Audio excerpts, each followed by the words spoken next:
मुफ्त अनाज है कितना जरूरी, किस संदर्भ में आज बात हो रही है कि जिस योजना पर अभी फिलहाल सरकार जो काम कर रही है, गरीबों तक अनाज पहुंच रहा है, उसको अब आगे तक बढ़ा दिया गया है। 2023 दिसंबर तक इसे बढ़ा दिया गया है। आज उसी पर बात हो रही है और ब्रेक के बाद एक बार फिर से आप सभी का स्वागत भी करेंगे। प्रधानमंत्री गरीब कल्याण योजना, इसके जरिए भूख के संकट का समाधान निकालने का प्रयास किया गया है, जिसका समय कालांतर यानी कि उसकी ड्यूरेशन बढ़ा दी गई है। अब सरकार ने प्रधानमंत्री गरीब कल्याण योजना को पूर्ण विराम दे दिया है, लेकिन वहीं दूसरी ओर राष्ट्रीय खाद्य सुरक्षा योजना और अंत्योदय योजना के तहत इन दोनों को मिलाकर दिए जाने वाले अनाज के डिस्ट्रीब्यूशन की समय सीमा बढ़ा दी है, जो मुफ्त मिलेगा। और इसी पर आज स्ट्रेट टॉक में 1-to-1 चर्चा करने के लिए इस वक्त पंजाब यूनिवर्सिटी से professor Raunaki Ram ji, political scientist हैं, रीडर हैं, चेयरपर्सन ऑफ पंजाब यूनिवर्सिटी, हमारे साथ जुड़ चुके हैं, जो आज इस पूरे मसले पर हमें इनलाइटन करेंगे। और उसी के साथ हम स्ट्रेट टॉक की शुरुआत, डिस्कशन शुरू करते हैं। सर, बहुत बहुत स्वागत है आपका प्रोग्राम स्ट्रेट टॉक में। प्रोफेसर रौनकी राम जी, प्रधानमंत्री गरीब कल्याण अन्न योजना के तहत मुफ्त अनाज दिसंबर के बाद भी 1 साल तक अब मिलता रहेगा।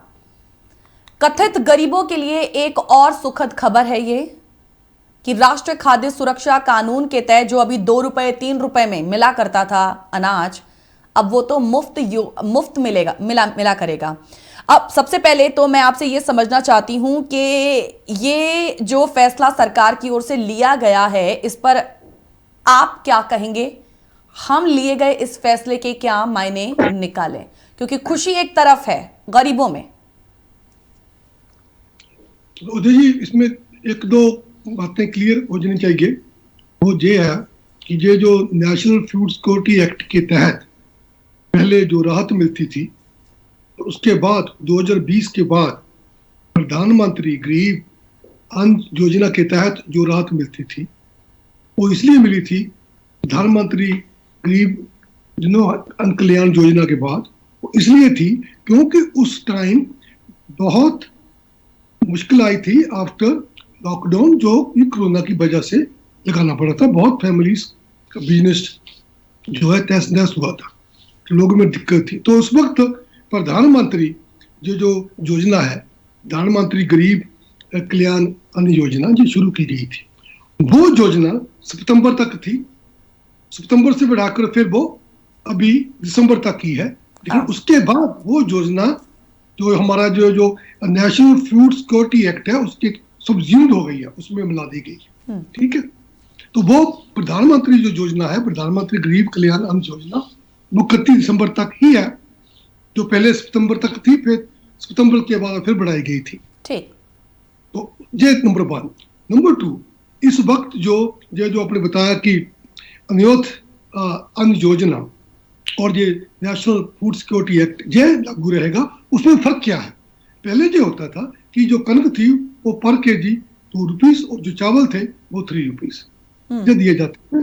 तो लेकिन जो प्रधानमंत्री गरीब कल्याण अन्न योजना थी, उसमें कोई पैसा नहीं लिया जाता था। ठीक, तो उस पर ये जो हमें 2 लाख करोड़ ये कहाँ से फिगर आई? ये वहां से आई, क्योंकि वहां से तकरीबन 2 लाख करोड़ उस पर अभी तक जो खर्च आने वाला है, इसलिए उसको मद्देनजर रखते हुए ये 2 लाख करोड़ का खर्च माना है। 81.34 लाख जो है, जो करोड़, जो 2 लाख, जिसे कह सकते हम करोड़ 1.5 लाख, ठीक, 2 करोड़ नहीं, चलो 81.35 करोड़ लोग, उनके लिए ये फिगर भी है, ये वहीं से आई है। अब इसमें आपका जो सवाल है वो ये है कि क्या ये मौलिक अधिकार है, क्या ये संविधानिक अधिकार है, क्या हम इसे ह्यूमन राइट्स मानते हैं? ये एक बात है। जब हम लोकतंत्र की बात करते हैं, उसमें हम ये भी बात करते हैं कि लोगों की जो सोशल सिक्योरिटी है वो बनी रहे। Employment is one thing. Europe में, पूरे यूरोप में स्पेशली आप अगर देखें तो ये जो सोशल डेमोक्रेसी है, स्कैंडिनेवियन कंट्रीज, इनमें भी एम्प्लॉयमेंट सिक्योरिटी है, एम्प्लॉयमेंट है। उसके बावजूद भी वहां पर सोशल सिक्योरिटी मिलती है। यूरोप में भी, अमेरिका में भी, जो लोग नहीं काम कर पाए, जिनको कुछ समय के लिए काम नहीं मिलता, उनको 1,000 यूरो, $1,000, $1,500, $1,500। जहां तक कि ड्यूरिंग कोरोना पीरियड में कनाडा में आई वॉज टोल्ड कि जो लोग अमेरिका में भी जो लोग नहीं काम करते थे, उनको पर मंथ $2,000 दिए जाते थे। तो these are the facilities which one gets under welfare state। ठीक है, ठीक है। लिबरल मार्केट है, न्यू लिबरलिज्म है, जिसमें आपके लिए अपॉर्चुनिटीज है। No, you have to acquire skills to avail those opportunities. But उसके बीच में भी जो लोग नहीं किसी वजह से they are not able to earn for themselves, तो उनको ये जो आपने बोला कि भूखमरी या ये जो गरीबी से जो लोग जूझते हैं, उनको किसी तरह से भूखे तो नहीं मर देना चाहिए ना। You don't allow them to be dying of starvation. इसलिए this is everyone's fundamental rights भी है अंडर द कॉन्स्टिट्यूशन, क्योंकि नेशनल फूड सिक्योरिटी एक्ट बना हुआ है, और उनके ह्यूमन राइट्स भी है, because they should not be. तो इसको हम दोनों मान के चलेंगे। इसलिए, लेकिन साथ साथ जो आपका सवाल है वो बड़ा अहम है कि how long you can keep, कितने देर, कितने समय आप जिसे अक्सर बोला जाता है खिरात है, अक्सर जो कहा जाता है, ये लोगों को दिया जाता है। लेकिन बात ये है कि हमारे पास जो इंफॉर्मेशन मीडिया की वजह से, प्रिंट मीडिया और जो मीडिया और जो टीवी से जो आ रही है, उसमें ये है कि अभी भी बहुत सारे ऐसे इलाकेज हैं, एरियाज हैं, जहां पर एम्प्लॉयमेंट की सभी स्टेट के हालात एक जैसे नहीं है, इनफैक्ट सभी की, हाँ, so we have to understand कि what we need along with providing food facilities at a time of crisis and in a normal conditions where people they can't afford it, उनको मिनिमम लेवल पे जैसे पहले scheme होती थी 35 kg पर family मिलता था, ₹2 और ₹3 से अब तो बिल्कुल फ्री कर दिया है। हाँ जी। ये फ्री किया है। इसके साथ साथ ये जो एम्प्लॉयमेंट की है, आप देखते होंगे सभी political parties in power and those parties which are contesting to come into power, वो सभी ये वादा करते हैं कि we are trying to improve upon our employment facilities. तो मतलब ये नहीं है कि जब तक इनको फ्री अनाज, फ्री भोजन की व्यवस्था की जा रही है, तो वो उस तरफ कोई ध्यान नहीं है। Governments are doing very well, they are trying it किसी भी तरीके से। अगर वो गवर्नमेंट जॉब नहीं है तो प्राइवेट सेक्टर में जॉब की बात कर रहे हैं, कर तो रहे हैं ना। The question was that even no government can afford a situation which become explosive, one day. Every government tries to resolve it, but at the same time, ये जो facility दी है सरकार ने, this is very very important. One has to, agree that this is a very positive step. Those people जो 80.31 करोड़ जो लोग हैं, अगर वो उनको फूड की व्यवस्था की गई है, कम से कम ये तो है कि they would not going to sleep, भूखे पेट वो सोएंगे नहीं। उनको एंड सवाल प्रोफेसर रॉनकी जी, ये भी है ना कि जो एक फैक्ट भी है ना, हम देखते हैं कि पेपर में तो चलिए वो आ गया कि इतने लोगों को जो मुफ्त अनाज मिल रहा है, लेकिन एक्चुअल में उन्हें मिल भी रहा है या नहीं मिल रहा है। बहुत से ऐसे लोग हैं जिनको जरूरत भी नहीं है, उनको वो भी ले रहे हैं, और क्या किया जा रहा है कि घटिया अनाज उसको कंसिडर करके वो आगे बेच भी उसे रहे हैं, just for the sake of money.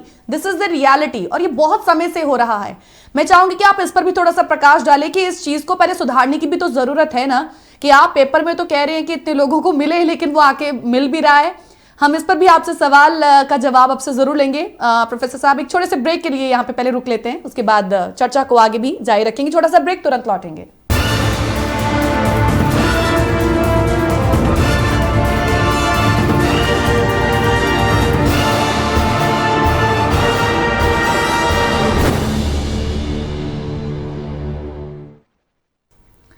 Welcome back after the break. आप देख रहे हैं प्रोग्राम स्ट्रेट टॉक मुफ्त अनाज कितना जरूरी। भूख और गरीब देश में बड़ा राजनीतिक मुद्दा भी रहा है और यही वजह भी है कि सरकार कह रही है कि इस योजना का लाभ देश के 81 करोड़ से अधिक लोगों को मिलेगा।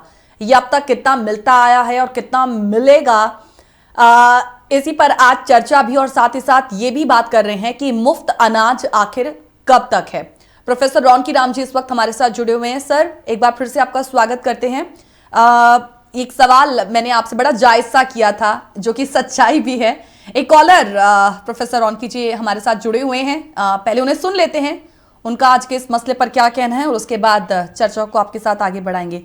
जी वालिया जी, बहुत बहुत स्वागत है आपका प्रोग्राम स्ट्रेट टॉक में। आप ऑन एयर हैं इस वक्त मेरे साथ। हाँ जी, मैं पहले रौनकी साहब का बहुत थैंक्स करता हूँ, उनको आपने बुलाया, बहुत अच्छे इंटेलेक्चुअल हैं इस सब्जेक्ट के लिए।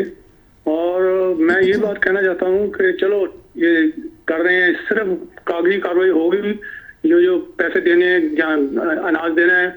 सबसे पहले मैं ये कहना चाहता हूँ कि कितने 1 लाख की कितने करोड़, लाखों करोड़ रुपया अडानी अबानी का जो बैंकों में कर्जा था, इन्होंने माफ किया, जीरो करके बैंक खत्म करवा दी उस चक्कर में। और दूसरी बात, अगर आप जब करेंगे, मुफ्त अनाज देंगे, उसका हिसाब कौन कर रखेगा? किसको पता चलेगा कितना किसको मिला है, किसको नहीं मिला? जो ऊपर बैठे हैं उन्होंने कागजी कार्रवाई करके फिलअप कर देना कि इतने करोड़, इतने लाखों को हमने दे दिया है, उसी को अनाज को बेच के पैसे उन्हें अपनी जेब में डालने हैं। इतनी करप्शन है, बहुत मुश्किल है ये इसका हिसाब लगाना। और इनका मीडिया जो है इनका कंट्रोल में है, कोई इनकी रिपोर्ट करने वाला भी नहीं है। ये प्रॉब्लम है, बहुत बड़ी प्रॉब्लम है, इसका कोई इलाज वो तो बताएं। Thank you. बहुत बहुत शुक्रिया आपके सवाल के लिए वालिया साहब। ये सवाल इसलिए भी जरूरी था क्योंकि भाजपा जो है वो कई चुनावों में इस फॉर्मूले को आजमा चुकी है। Professor Raunaki ji, over to you. ये सवाल मेरा आपसे भी था और ये सवाल वालिया साहब ने भी उठाया है, प्लीज आप इस पर अपनी बात रखें।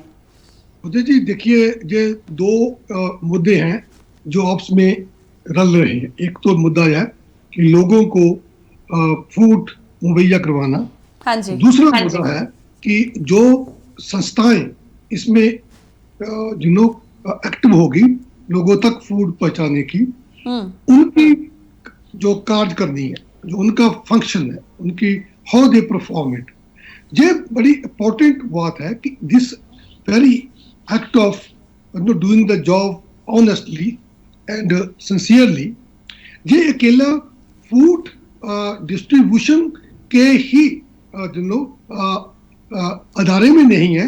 This is applicable to all other field, चाहे वो एडमिनिस्ट्रेशन हो, चाहे किसी तरह का भी एडमिनिस्ट्रेशन हो, in health services, in educational services, in law and order, तो सभी जगह पर वो अपने आप में एक तरह से अप्लाई होता है। क्योंकि ये बात जो भी हमारे साथ जुड़े थे, वालिया साहब अच्छी तरह बोली है कि ये कहाँ गारंटी है कि जिनको अनाज मिलना चाहिए था उनको मिला भी, और उसी ही मात्रा में मिला है जितना उनके लिए निर्धारित किया गया था।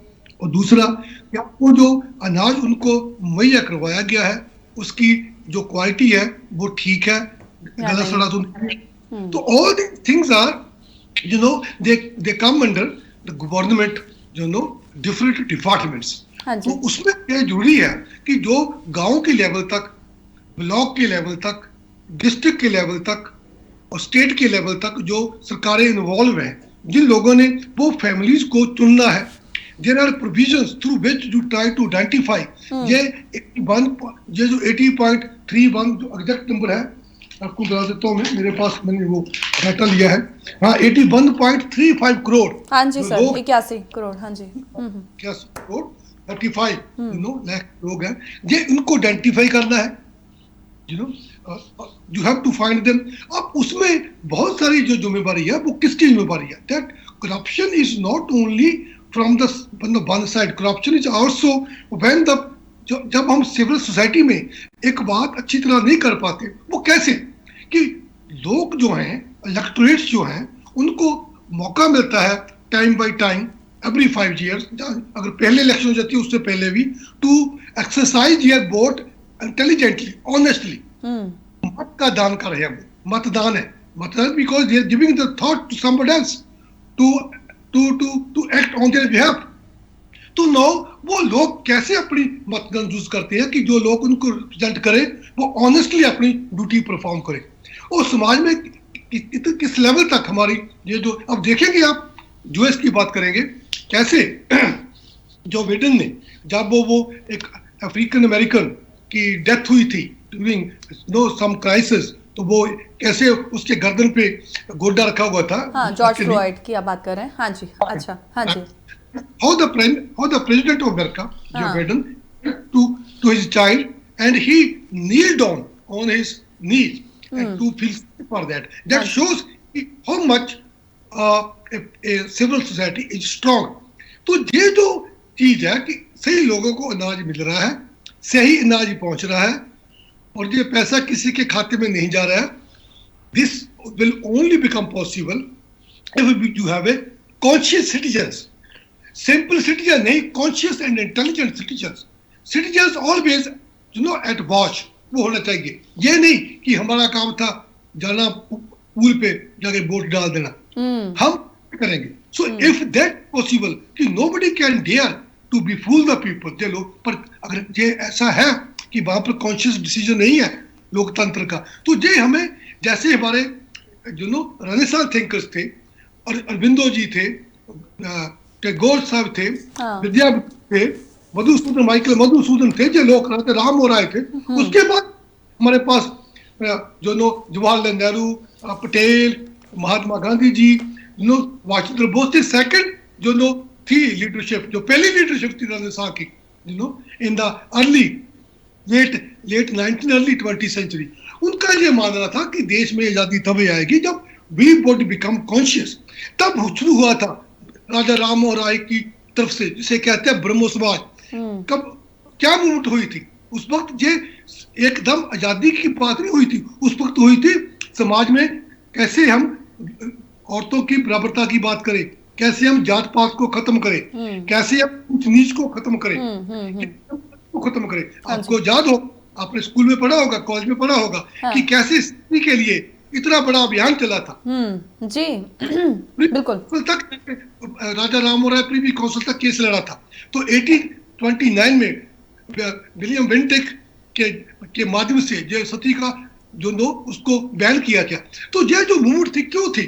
क्योंकि हमारे समाज में चेतना नहीं है, क्योंकि उनका ये मानना था उदय जी कि हमारा जो भारत किसी वक्त सोने की चिड़िया था, उसके बाद उसका ये जो हालात बने, मतलब कि 1000 साल तक सल्तनत है, मुगल रूल, उसके बाद ब्रिटिश रूल, ये कोई जो बाहर से लोग आए उनकी बाजू की शक्ति से नहीं, हमारी इंटरनल जो कमियां थी, हमारी जो सोशल इवल्स थी, उसकी वजह से हम इतने कमजोर हो गए कि हमें पढ़ना पड़ गया। थोड़े से लोग, मुट्ठी भर लोग आके हमें, जब हम स्ट्रॉन्ग थे तो कुछ ही लोगों ने उन धार्मियों को रोका। जैसे मैं आपको एक एग्जांपल देता हूं, अहमद शाह अब्दाली के वेले जो ग्रेट जनरल सरदार चरत सिंह जी, महाराजा रणजीत सिंह के दादाजी, और आलूवालिया जी, रामगढ़िया साहब, तो we can find it that then we find it Hari Singh Nalwa ji, ये जो जर्नैल थे, दे टुक इट कि देखिए हम अपनी कैसे अपनी जो सोवरेनिटी है उसको गेन करना है, उसको लूज नहीं होने देना। एक तरह उनके बीच में एक कहते हैं कि बहुत बड़ी प्रतिमा थी इस बात को समझने के लिए कि हमारी रिस्पॉन्सिबिलिटी के साथ हम कैसे करेंगे। तो दे गॉट स्ट्रेंथ। जब हमारे बीच में ये जात पात को लेकर और ऊंच को लेकर और निरादरी को लेकर आंखें बंद हो गई, तो देयर बी फाइंड बी। तो अभी जो समय है, इस वक्त समय ये है कि किस पार्टी को पावर में लाना वो इम्पोर्टेंट है या नहीं है, उसके लिए तो बाद में बात करेंगे। सबसे पहले ये है क्या हम लोकतंत्र में जो जरूरी भावनाएं हैं, जो जरूरी हमारे ऊपर रिस्पॉन्सिबिलिटी है संविधान की, जैसे बाबा साहब डॉक्टर बी आर अम्बेडकर ने बड़ी कोशिश की थी।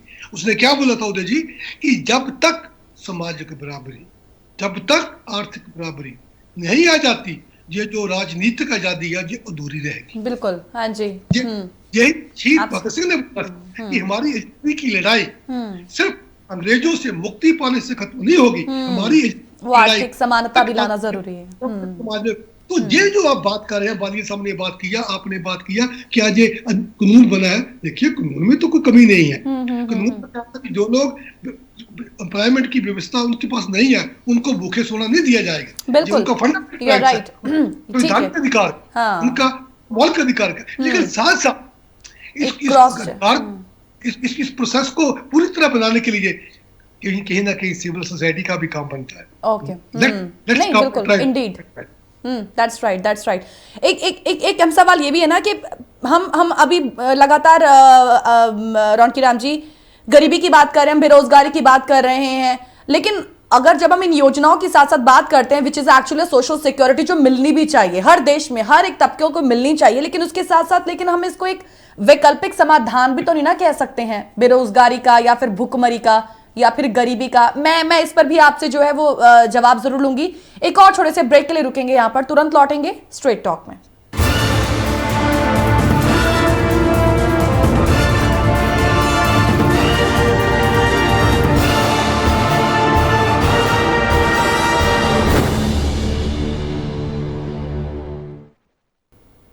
ब्रेक के बाद एक बार फिर से आप सभी का स्वागत प्रोग्राम स्ट्रेट टॉक। आज बेशक कोरोना वायरस की वापसी की जो खबरें हैं वो लगातार सामने आ रही हैं, आशंकाएं इसकी जताई जा रही हैं, लेकिन जब हम देश में आर्थिक गतिविधियों की बात करते हैं और साथ ही साथ हम प्रोडक्शन की बात करते हैं तो वो अभी भी बदस्तूर जारी है। लिहाजा ये सवाल जिसको लेकर आज हम स्ट्रेट टॉक में भी हाजिर हुए हैं, स्वाभाविक सा सवाल है कि सरकार कब तक मुफ्त अनाज बांटेगी। इसी पर चर्चा करने के लिए हमारे साथ प्रोफेसर रौनकी राम जी इस वक्त हमारे साथ जुड़े हुए हैं।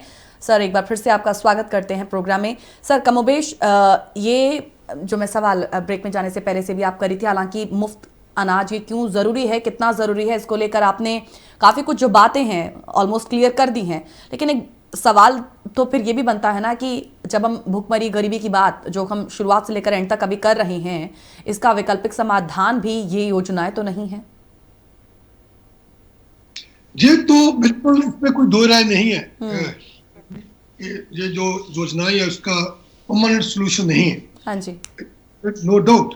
द क्वेश्चन वाज दैट कि सबसे पहली जरूरत यह है कि सभी को रोजगार की प्रबंध करना, सभी के लिए रोजगार की व्यवस्था करना। हाँ। वो है। और उसके साथ ये भी है, कुछ लोगों का ये भी मानना है, जैसे कि यूरोप में कुछ लोग कहते हैं कि जी सिक्योरिटी मिलती है तो पर हेड मिलती है, तो उनमें से बहुत सारी फैमिलीज है when they trying to target some groups, वो बोल देते हैं कि ये तो घर में बैठे रहते हैं, इनको सिक्योरिटी मिलती है तो काम ही नहीं करती है। कौन पर एक ये भी लॉजिक दिया जाता है, ये भी एक लॉजिक दिया जाता है, अक्सर दिया जाता है बिल्कुल some people over there, you know. तो लो, इन बातों को समझने के लिए ये बहुत जरूरी है कि देखिए, जब हम लोगों की पर्सपेक्टिव से इन चीजों को समझते हैं और हम सरकार के पर्सपेक्टिव से इन चीजों को समझते हैं, या फिर हम एक अपने आप को किसी पॉलिटिकल ग्रुप या कोई सोशल ऑर्गेनाइजेशन के साथ अपने आप को जोड़कर इन चीजों को सोचते हैं, तो ये एक नजरिया जो बन जाता है, वो नजरिया एक नॉट जिसे कहते हैं कंप्लीट संपूर्ण नजरिया बनता है, पर्सपेक्टिव बनता है। पर्सपेक्टिव तब अच्छा बनेगा जब हम देखेंगे कि the idea of such schemes, कोई भी स्कीम हो, वो ये है कि एटलीस्ट मिनिमम लेवल पे आप लोगों को जीवन प्रवाह के लिए जो भी फैसिलिटी है वो मुहैया करवाते हैं। तो उसके बीच में इट डज नॉट मीन कि अगर आप लोगों को फूड सिक्योरिटी दे रहे हैं तो इसका मतलब है कि आप you are taking your steps backward from the employment. ऐसा नहीं है। The government, the policy makers, the planning system जो सोच रहे हैं कि हमारी रिस्पॉन्सिबिलिटी बनती है कि कोई भी शख्स भूखा ना सोए, तो वो ये इसलिए बनती है क्योंकि वी आर ट्राइंग टू सी कि दैट शख्स is his well being is being taken care of. तो वो उनमें इतनी क्षमता तो है कि ये जो राहत हम दे रहे हैं, ये राहत एक तरह से हम एक जिसे कहते हैं कि एक प्रोविजन है टाइम बीइंग के लिए। We can't go with it on and on and on. We should try to provide कि वो लोग जिनको ये अनाज की व्यवस्था कराई जा रही है, they were not at present capable of buying those, but we should create their capabilities. इसलिए आजकल बात हो रही है कि you make education skill oriented, जैसे जो जो कम्युनिटी स्कूलिंग है यूरोप में, यूएस में, कनाडा में, ये जो कम्युनिटी स्कूलिंग है, लोगों को वो प्रोविजन की जाए, एक एम्प्लॉयमेंट की व्यवस्था की जाए, otherwise you would not able to survive. ये जो 2 लाख करोड़ का जो बजट है, ये कम नहीं है। अगर ये बजट जो है 2 लाख करोड़, इसमें से ये बजट, अगर जिस बजट को वो, अगर मान लो ये लॉजिक दो कि ये वहां पर बजट ना लगाए, इस बजट को न्यू जॉब्स क्रिएट करने के लिए इन्वेस्ट किया जाए, हाँ। तो कितना अच्छा होगा। लेकिन ये बात नहीं है, क्यों? अभी तो जरूरत है लोगों तक अनाज पहुंचाने की, तो ये तो आप इमीडिएटली कर सकती हैं। ये जो जॉब क्रिएट करने का है, this is long process, nobody stop you from doing this, you can keep on finding ways to create jobs.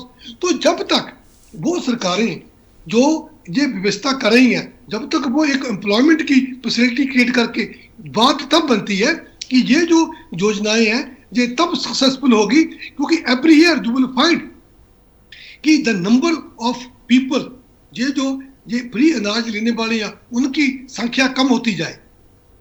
ऐसा नहीं कि पर ईयर एवरी टाइम ये संख्या बढ़ती जाए। तो बात, if you are trying to provide them food, at the same time you should also try to look after how they can create, how you can create situation कि वो लोग खुद वो फूड खरीदने जोग हो जाए। अगर आप देखिए ना, आप एग्जांपल देता हूँ आपको, आप किसी पेशेंट को हॉस्पिटल जाते हैं, तो that patient is not in a position to take food, तो उसको भूखा तो मारने नहीं दिया जाएगा, क्योंकि वो बीमार है। आपको उसको थ्रू पाइप फूड देते हैं, उसको वहां पर specially to keep him on certain tablets, medicine, क्योंकि आप ये चाहते हैं कि ये थोड़ी देर तक जो इसको एनर्जी है वो ऐसे इस तरीके से पाइप के फूड से, विटामिन से एनर्जी, उसके बाद में फूड खाने जोग हो जाए, तो लेकिन उसको कभी जरूरत ना पड़े। तो ये लॉजिक अब ट्राई टू अप्लाई हियर। वो लोग जो बिल्कुल खाना नहीं खरीद सकते, उनको आप भूखे ना मारने दें, लेकिन साथ में ये भी फैसिलिटी उनके लिए क्रिएट करें कि वो जॉब ले पाए। तो ऐसा ना हो कि आपके पास गाड़ी तो बड़ी गाड़ी है, तो जब गांव में जाकर फूड डिस्ट्रीब्यूशन होता है, एक बंदा बड़ी मुश्किल से नंगे पांव वो फूड लेने आता है, दूसरा बड़ी गाड़ी में आता है, तो आपको दिखाई देता नहीं है कि the person who is coming in a big car he is not needing food. तो ये जो क्वेश्चन है, जब तक आप, तो इसका मतलब ये भी है, इतने लोगों का अनाज के बिना जीवन में उनके लिए डिफिकल्टी होनी।